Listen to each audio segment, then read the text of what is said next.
사실과 자유의 가치를 추구하는 이승만 TV 시청자 여러분 안녕하십니까? 저와 동료 연구자 5인이 출간한 반일 종족주의란 책은 한국 현대 문명에 침잠해 있는 원시 내지 야만을 비판한 것입니다. 오늘날 한국은 그의 긴 역사에 원인이 있는 큰 병을 앓고 있습니다. 개인, 자유, 경쟁, 개방과 같은 선진적인 문명 요소를 억압하고 구축하려는 집단적, 폐쇄적, 규제적 공동체주의가 병의 원인입니다. 한마디로 문명과 야만의 대결입니다. 저는 세계의 어느 나라도 이 같은 대결 구도로부터 자유로운 나라는 없다고 생각합니다. 세계의 어느 나라도 거의 근대화 역사에서 이 같은 대결 구도에 기인하는 위기를 경험하지 않는 나라는 없습니다. 일본만 해도 1868년 명치 유신을 수행한 이래 1930년대에 이르러 국가체제의 큰 위기를 맞이한 적이 있습니다. 1948년에 성립한 대한민국 역시 건국 70년에 큰 위기를 맞이하고 있습니다. 위기의 정후는 매우 심각합니다. 자칫하면 이 나라의 자유민주주의 체제는 해체될지도 모릅니다. 책 반일 종족주의는 그러한 위기감에서 쓰였습니다. 한국인들에게 위기의 근원이 어디에 있는지를 큰 소리로 외쳤습니다. 다름 아니라 우리 속에 침잠해 있는 야만의 종족주의가 병통의 근원이라고 고발하였습니다. 세계 선진사회의 구성원은 자유인으로서 그 활동 범위가 세계에 열려있는 세계인입니다.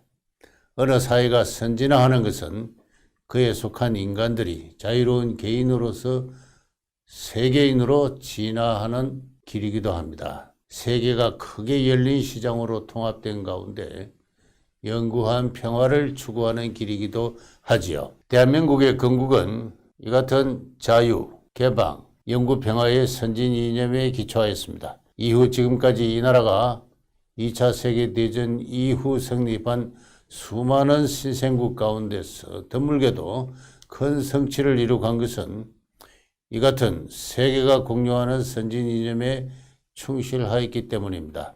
한국인의 국민국가 건설은 개인의 자유를 부정하는 내외 공산주의 세력과의 투쟁 과정이었습니다. 세계 경제로부터 고립된 가운데 민족 단위의 자립경제를 건설하자는 인민주의 노선을 펼쳐가는 과정이기도 했습니다. 1965년 한국과 일본의 국교 정상화가 이루어진 것도 이 같은 이념에 기초해 쓰였습니다. 국교 정상화를 이루어낸 박정희 대통령은 우리 국민에게 역사의 구원에 얽매이지 말고 아시아의 모범적인 반공 자유민주 국가로서 자신감과 주체의식을 가지고 일본과 대등한 위치에서 새로운 미래를 열어가자고 호소하였습니다. 이후 일본과의 긴밀한 협력 관계는 한국 경제의 고도 성장을 가능케 하였습니다. 1990년 노태우 대통령은 일본 국회에서 다음과 같은 연설을 하였습니다. 오늘의 우리는 나라를 지키지 못한 스스로를 자성할 뿐 지난 일을 되새겨 누구를 탓하거나 원망하지 않습니다. 다음 세기에 동경을 출발한 일본의 젊은이들이 현해탄의 해저 터널을 가로질러 서울의 친구들과 함께 북경과 모스크바로 파리와 런던으로 대륙을 잇고 세계를 하나로 만드는 우정어린 동반 여행을 하는 시대를 우리가 만들어 갑시다. 한국인이 이 같은 역사의식과 국제협력 노선에 보다 열심히 했다면 지금쯤 보다 자유롭고 풍요로운 선진사회를 이루고있을 겁니다. 그렇지만 이후 전개된 역사는 그와 다른 방향이었습니다. 역사는 많은 비용을 지불한 후에야 약간의 진보를 허락하는 모양입니다. 1993년에 성립한 김영삼 정권 이래 민주화와 자율화의 이름으로 이 사회에 깊이 침잠해온 야만의 종족주의가 고개를 들기 시작하였습니다. 개인, 자유, 경쟁, 개방을 대신하여 민족, 공정, 규제, 자주의 이념이 이 나라의 정치를 주도하기 시작하였습니다. 일본과의 관계는 협력에서 대립으로 전환하였습니다. 북한과의 통일 정책에서는 자유 이념을 대신하여 우리 민족끼리라는 민족주의가 우위를 점하게 되었습니다. 남한의 자유민주주의 체제와 북한의 전체주의 체제가 연방의 형태로 결합한 다음 통일국가로 전진할 수 있다는 환상이 국민적 기대로 성립하였습니다. 1992년에 제기되어 지금까지 27년간 한일 양국의 신뢰와 협력을 저해한 가장 심각한 장애는 이른바 일본군 위안부 문제입니다. 조선 총독부와 일본군의 관헌이 일본군의 성적 위안을 위해 순결한 조선의 처녀를 연행, 납치, 감금하였다는 주장만큼 한국인의 종족주의적 반일 감정을 자극한 것은 없습니다. 몇 차례에 걸친 일본 정부의 사과와 배상에도 불구하고 몇 차례에 걸친 양국 간의 타협에도 불구하고 이 문제가 한국에서 진정되지 않고 오히려 정폭되어 온 것은 그것이 당대 한국인의 정신적 동향, 곧 반일 종족주의의 강화라는 추세에 부응하였기 때문입니다. 저는 반일 종족주의 책에서 지난 27년간 이 문제에 종사해온 한국과 일본의 연구자와 운동단체를 비판하였습니다. 그들의 위안부 강제 연행설과 성노예설을 부정하였습니다. 그들은 원위안부들의 불확실한 정언에 기초하여 위안부의 존재 형태와 그 전체상을 과도하게 일반화하는 오류를 범하였습니다. 그들은 조선왕조 이래 오늘날까지 장기 존속한 성매매의 역사에서 일본군 위안부제가 성립한 1937년과 45년의 8년간만을 거두절미하는 오류를 범하였습니다. 일본군 위안부제는 근대 일본에서 성립하고 식민지 조선으로 이식된 공창제의 일부분이었습니다. 위안부제는 공창제의 군사적 편성에 다름 아니었습니다. 여인들이 군 위안소로 모집된 방식이나 경로는 여인들이 도시에 유학으로 간 그것과 다르지 않았습니다. 취업, 폐업, 노동 형태, 보수의 면에서도 마찬가지였습니다. 한국에서 위안부제는 1945년 이후 도시의 사창, 한국군 특수위안부대, 미국군 위안부의 형태로 더욱 번창하였습니다. 1950년대, 60년대 한국 정부에 의해 그 신분이 위안부로 규정되고 성병 검진의 대상이 된 여인의 수는 1930, 40년대의 창기와 위안부에 비해 무려 10배 이상이었습니다. 그들의 노동 강도, 소득 수준, 건강 상태, 포조와의 관계는 1930, 40년대에 비해 훨씬 열악하였습니다. 기존의 연구는 이렇게 한국 현대사회까지 깊숙이 침투한 위안부제의 역사에 대해 눈을 감았습니다. 이 점은 기존의 연구자와 운동단체가 범한 가장 심각한 오류라고 할 수 있겠습니다. 지난 27년간 한국에서 위안부 문제가 악화해온 데에는 관련 연구자와 운동단체의 책임이 매우 무겁습니다. 그들은 마치 역사의 재판관인 양 행세하였습니다. 그들이 원 위안부들을 앞세워 행진할 때 그들을 저지할 어떠한 권위나 권력도 존재하지 않았습니다. 그들이 이 문제에 관한 일본 정부와의 협약을 파기하라고 소리칠 때 한국 정부는 묵종하였습니다. 그들은 정부 위에 군림하였습니다. 위안부 문제에 관한 한 지난 27년간 한국 정부는 없는 것이나 다를 바 없었습니다. 국민의 강력한 반일 종족주의가 그들을 절대 지지하였기 때문입니다. 그들은 강제 연행설과 성노예설을 무기로 하여 일본의 국가적 책임을 추궁해 왔습니다. 그 집요함은 일본과의 관계를 파탄으로 몰아도 무방하다고 할 만큼 맹목적인 것이었습니다. 아이러니컬하게도 강제 연행설과 성노예설은 일본에서 만들어진 것입니다. 어느 일본인은 조선의 여인을 강제 연행한 자신의 범죄를 고백하는 참회록을 썼습니다. 어느 역사학자는 성노예설을 제기하여 한국의 연구자와 운동단체를 고모하였습니다. 그것은 역사학의 본분을 넘는 고도로 정치화한 학설이었습니다. 그들은 한국의 사회사, 여성사, 현대사에 대해 아무것도 알지 못하는 상태였습니다. 한국 사회와 정치에 대한 그들의 개입은 부당했으며 많은 부작용을 파생하였습니다. 목하 양국의 관계를 어렵게 만들고 있는 징용공 문제도 한국인의 종족주의적 지평에서 제기된 것입니다. 믿기 힘들지 모르겠습니다만 2005년 노무현 정권이 피징용자에 대한 보상을 행할 당시까지도 한국에서는 그에 관해 신뢰할 만한 한 편의 논문이나 한 권의 연구소도 존재하지 않았습니다. 정부는 1939년 이래 일본으로 건너간 모든 한국인을 징용의 피해자로 간주하였습니다. 그 가운데는 1944년 8월 이후 진정한 의미의 징용만이 아니라 이전부터 있은 일본 회사의 모집과 총독부의 알선도 포함되었습니다. 모집과 알선은 당시의 정치 정세에 구애되어 다소간의 강박이 없었다고는 할 수 없으나 어디까지나 일본 회사와의 계약관계였습니다. 이에 대하여 한국 정부는 연쇄 이민의 형태로 일본으로 자유도항한 사람들까지 징용의 피해자로 강조하는 웃을 수만은 없는 총극을 벌였습니다. 이후 몇몇 한국인이 더 많은 보상을 추구하여 국경을 넘어 일본에서까지 소송을 제기하였습니다. 그들 모두는 징용이 아니라 모집과 알선의 경로로 일본으로 건너간 사람들이었습니다. 자국의 국제적 위신 따위는 아랑곳하지 않는 그들의 참물함은 그들의 책임만이 아닙니다. 한국의 반일 종족주의는 그들의 국제적 소송을 지지하였습니다.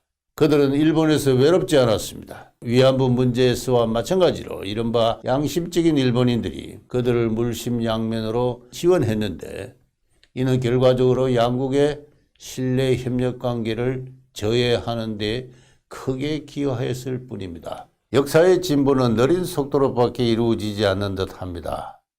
한국은 인구가 5천만 이상이면서 1인당 소득 수준이 3만 달러 이상인 세계 10개도 안 되는 선진그룹에 속하고 있습니다.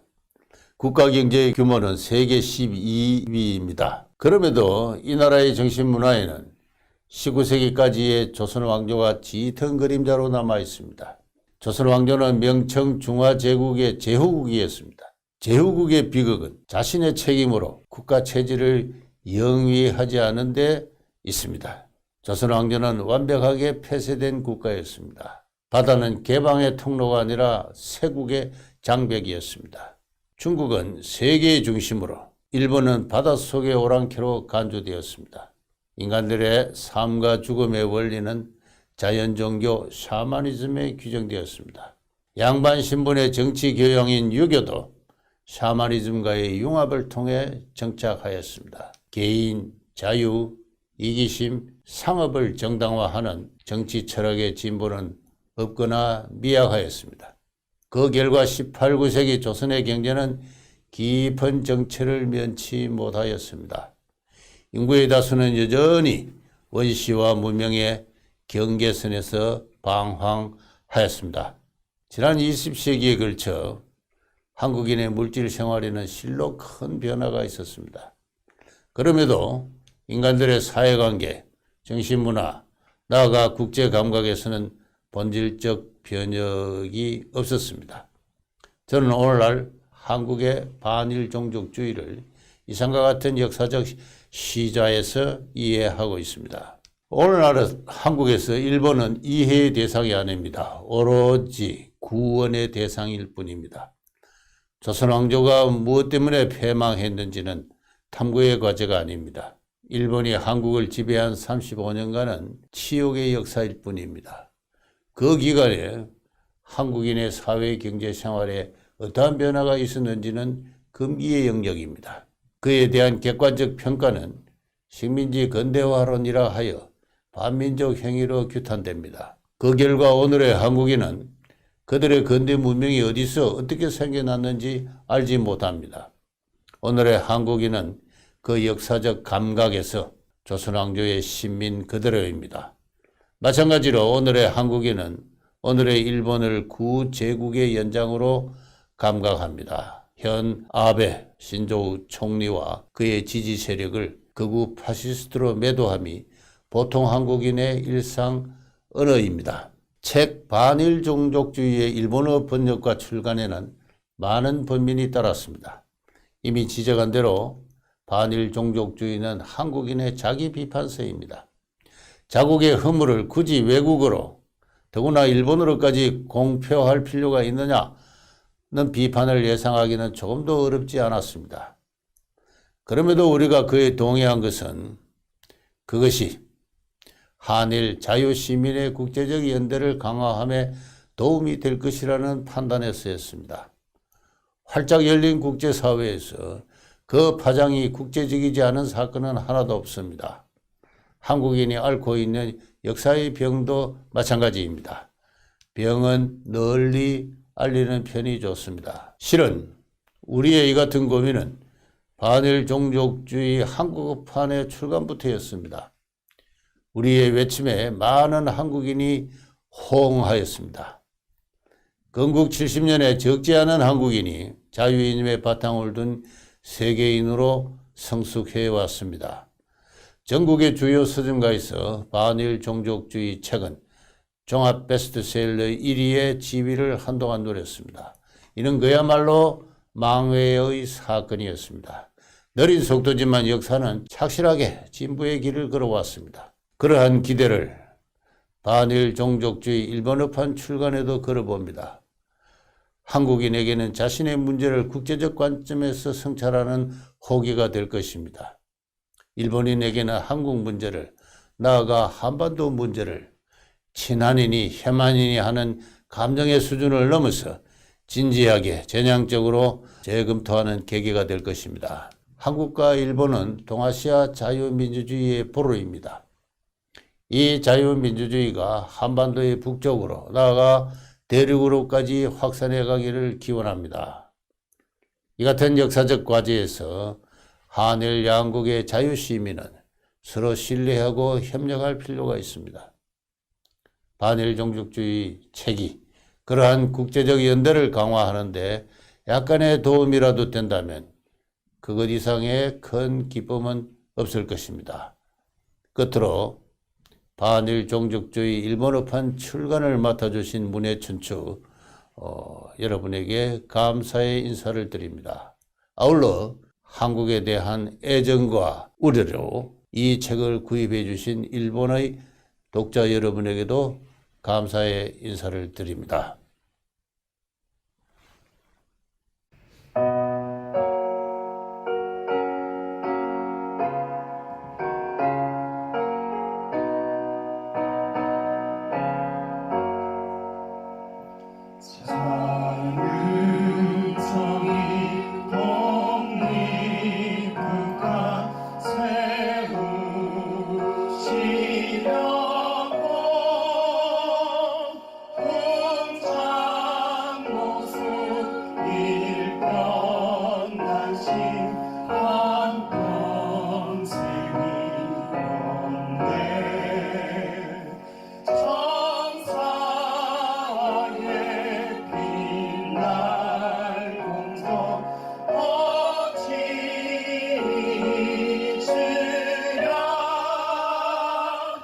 선진 사회